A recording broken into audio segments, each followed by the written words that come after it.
انسان اور زمین کی حکومت قسط نمبر 1۔ کائناتیں اور آسمانوں کی تخلیق کے مدارج طے ہو چکے تھے، فرشتے حکم الہی میں مستغرق رہتے تھے اور ان کی افزائش امر الہی سے ہوتی تھی۔ لیکن جب مارج یعنی جنات کو پیدا کیا گیا تو ان کے فطری تقاضے لوٹ کر واپس آئے، اور اللہ نے ان کے لیے ایک بیوی تخلیق کی جس کا نام مارجہ تھا۔ جنات کی افزائش کا حکم یہ تھا کہ ایک حمل سے ایک لڑکا جن اور ایک لڑکی جننی پیدا ہوتے تھے۔ اللہ تعالیٰ نے ملائکہ آسمانوں میں رہائش ان کو دے دی اور جنات کو زمین پر اتار دیا۔ مارج اور مارجہ جو جنات کے جد امجد تھے، ان میں غضب اور قہر تو تھا ہی، لیکن وہ اللہ کی اطاعت اور عبادت اور فرما برداری سے غافل نہیں تھے۔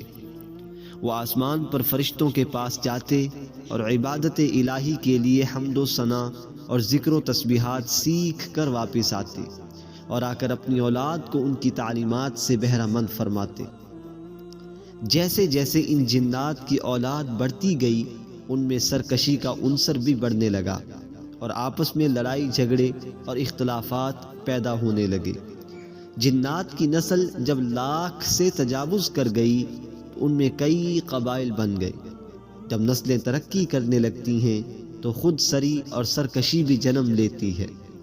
قہر و غضب سے بھری ہوا اور آگ سے تخلیق ہوئی مخلوق یعنی جنات نے زمین پر فسادات برپا کرنے شروع کر دیے، جیسے ابھی نسل آدم کا معاملہ چل رہا ہے۔ جب جنات کی سرکشی بڑھنے لگی اور قریب تھا کہ حکم نازل ہوتا، مارج نے اللہ کے حضور قوم کی سرکشی کے خلاف گریہ زاری کی کہ قوم کی سرکشی ختم ہو جائے اور باہمی اتحاد و اتفاق اور نیکی اور اللہ کے احکام کو بجا لانے کی دعا کی۔ اس کے علاوہ قوم کو بھی ہدایت و تبلیغ کی تلقین کرنے لگا، لیکن طاقت اور غضب کے نشے میں سرشار بگڑے ہوئے جنات نے اپنے جد امجد مارج کی بات ماننے سے انکار کر دیا اور اسے صاف دھتکار دیا۔ پھر اللہ تعالیٰ نے بنو مارج کو، جو نیک اور رحم دل اور اللہ کے اطاعت گزار اور فرما روا جنات تھے، ان کو سرکشوں کے خلاف جنگ کا حکم دے دیا۔ یہ لڑائیاں بہت عرصہ تک چلتی رہیں اور بالآخر حق کی فتح ہوئی۔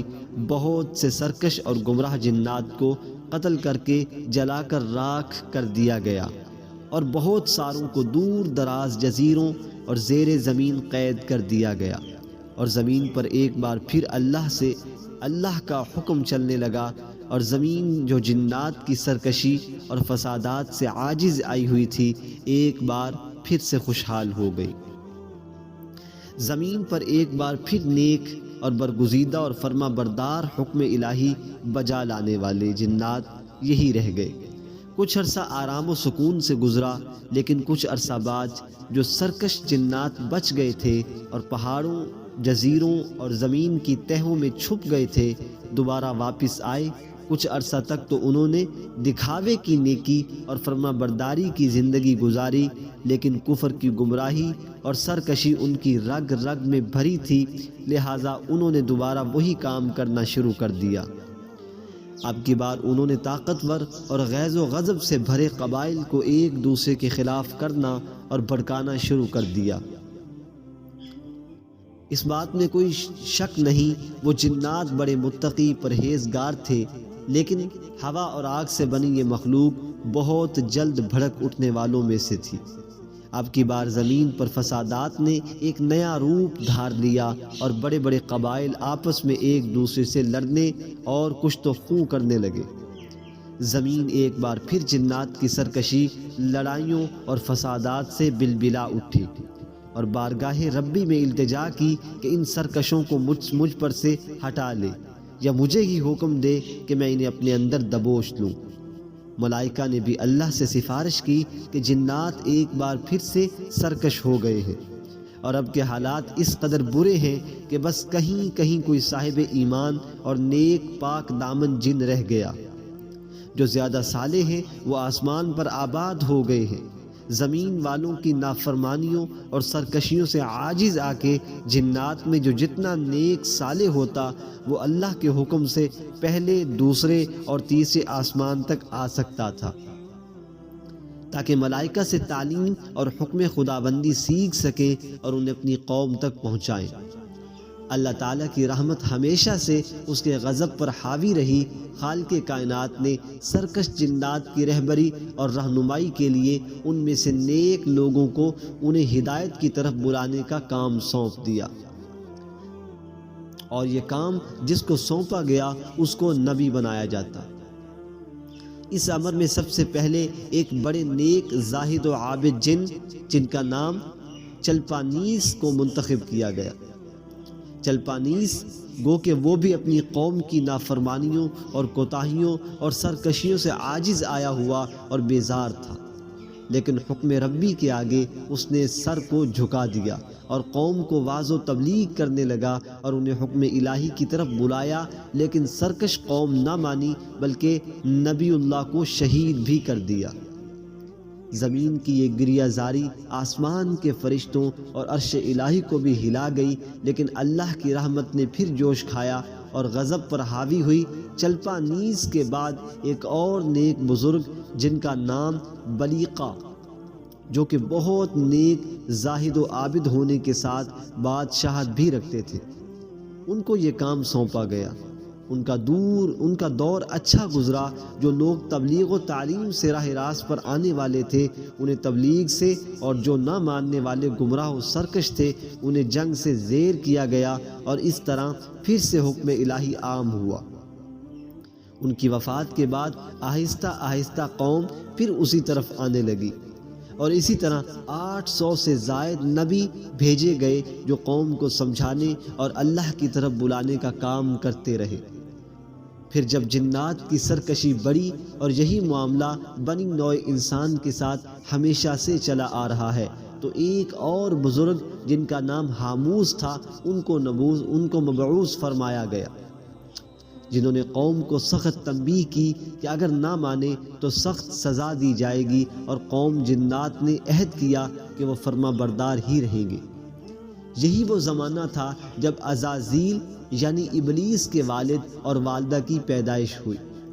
عزازیل کے والد کا نام چلیپا تھا، چہرہ جیسے ببر شیر کا اور بے حد بہادر نڈر، اور قوم نے انہیں شاشین یعنی دل دہلا دینے والے کا لقب دیا تھا۔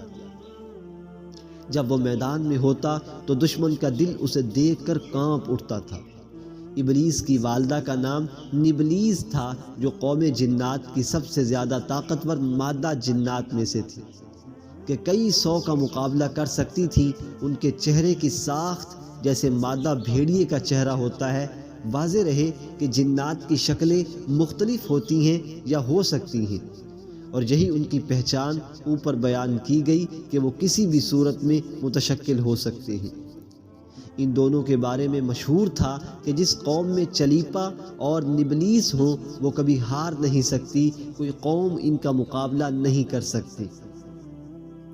کافی عرصہ تک حاموس قوم کے ساتھ رہا، ان میں نیکی اور حکم الہی کو عام کرتا رہا، لیکن وقت گزرنے کے ساتھ قوم دوبارہ سے سرکشی پر اتر آئی اور عہد شکنی کی مرتکب ہوئی، اور انہیں آخری سالوں میں جب حاموس کی قوم دوبارہ بدعمالیوں اور سرکشی کی مرتکب ہوتی رہی تو ابلیس کی پیدائش ہوئی۔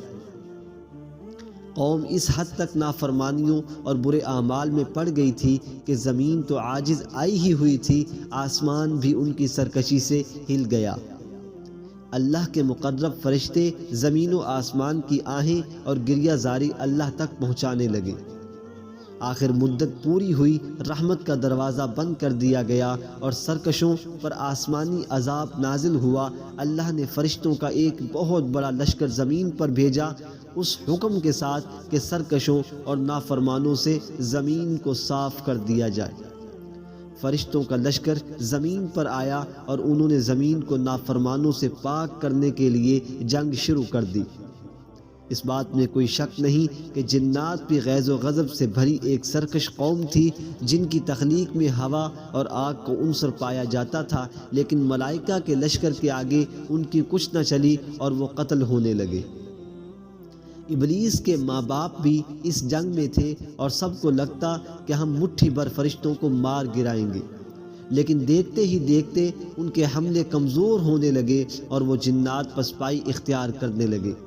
بہت سوں کو مار دیا گیا، جن میں ابلیس کے ماں باپ بھی تھے، اور بہت سے بھاگ گئے پہاڑوں اور جزیروں میں، اور انہیں مہلت دی گئی حکمت الہی سے۔ اور بچوں اور کمزور بوڑھے جنات کو قیدی بنا لیا گیا۔ قیدی ہونے والے جنات میں یہ ابلیس عزازیل بھی شامل تھا۔ یہاں ایک بات واضح کرتا چلوں کہ بعض روایات میں آتا ہے کہ عزازیل اس وقت شادی شدہ تھا اور اس کا ایک بیٹا بھی تھا، اور جنگ کے وقت جب اس نے اپنی قوم کی ہار ہوتی دیکھی تو عبادت پہ مشغول ہو گیا اور سجدے میں گر گیا اور اس طرح فرشتوں کو دھوکہ دیا۔ لیکن اگر جنگ کی مناسبت سے دیکھا جائے تو کہا جا سکتا ہے کہ وہ ایک بچہ تھا اور اسے قیدی بنا کے لے جایا گیا۔ ابلیس اپنی قوم کا خوبصورت بچہ تھا، باپ کی صفات بھی اس میں موجود تھیں، سرکش، مغرور، نڈر، اور ماں کی صفات بھی چالاکی، مکاری اور بہادری بھی موجود تھیں۔ ابلیس کے بارے میں یہ بھی کہا جاتا ہے کہ وہ بے حد ذہین بچہ تھا۔ اس کے استاد کا نام سربوک تھا۔ قیدی ہونے والوں کو ملائکہ نے بحکم ربی پھر سے تعلیم و شعور اور اللہ کے احکام سکھانے شروع کر دیے۔ انہی میں ابلیس بھی تھا، جو اپنی ذہنی صلاحیتوں کے مطابق بہت جلد سیکھنے لگا اور اپنا مقام بنانے لگا۔ اسے ابلیس سیکھنے اور عبادت کے علاوہ کوئی کام نہ تھا۔ تعلیم و تعلم کے بعد عبادت میں مشغول ہو جاتا اور دل جمی سے اللہ کی عبادت میں وقت گزارتا رہتا۔ فرشتے اس کی عبادت اور سیکھنے کی صلاحیتوں کے متعارف ہوئے اور پہلے آسمان پر عابد اس کا نام رکھ دیا گیا۔ وہ اتنا قابل تھا کہ فرشتے اس کی سفارش کرتے کہ اسے اوپر والے آسمان پر اٹھایا جائے۔ واضح رہے کہ ملائکہ کو ان کے قدر و منزلت کے حساب سے درجہ بدرجہ آسمانوں میں رکھا گیا ہے۔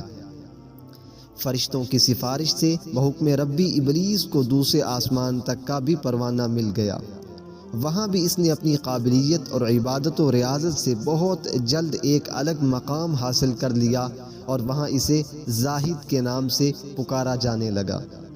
دوسرے آسمان سے ابلیس کو تیسرے آسمان پر بحکم ربی بھیج دیا گیا، اور وہاں اس کی لگن اور عبادت کی وجہ سے اس کا نام صالح مشہور ہو گیا، اور وہ تیسرے سے چوتھے آسمان پر پہنچا اور اس کا نام چوتھے آسمان پر متقی مشہور ہو گیا، اور پانچویں آسمان پر اس کی ملاقات بزرگ اور مقدس ارواح سے ہوئی اور اپنی عبادت سے قدر و منزلت پائی اور نام ولی بن گیا، اور پھر چھٹے آسمان پر نام ولی ہی رہا۔ بعض روایات میں قبازان اس کا نام بھی آتا ہے، اور پھر وہاں سے ساتویں آسمان پر پہنچا اور مقرب ہوا اور اس کا نام عزازیل رکھا گیا۔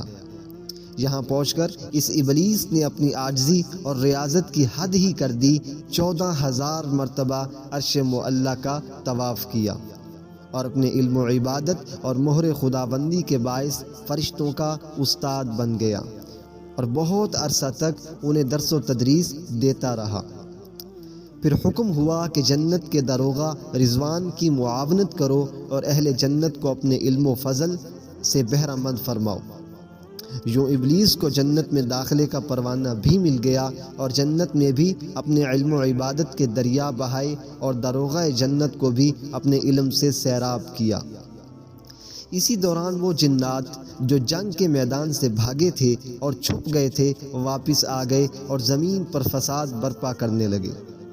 ابلیس کے من میں اپنی قوم کا سربراہ بننے اور انہیں راہ راست پر لانے کی خواہش جاگی، لیکن بغیر حکم ربی ممکن نہ تھا۔ اور وہ جنت کو بھی چھوڑ کر جانا نہیں چاہتا تھا۔ پھر حکم ربی اس کی دلی خواہش کے مطابق آیا کہ جب چاہو زمین پر جاؤ اور جب چاہو آسمانوں اور جنت میں آؤ۔ اسی طرح ابلیس نے کوئی ٹکڑا زمین و آسمان میں نہ چھوڑا جہاں پر عبادت نہ کی ہو۔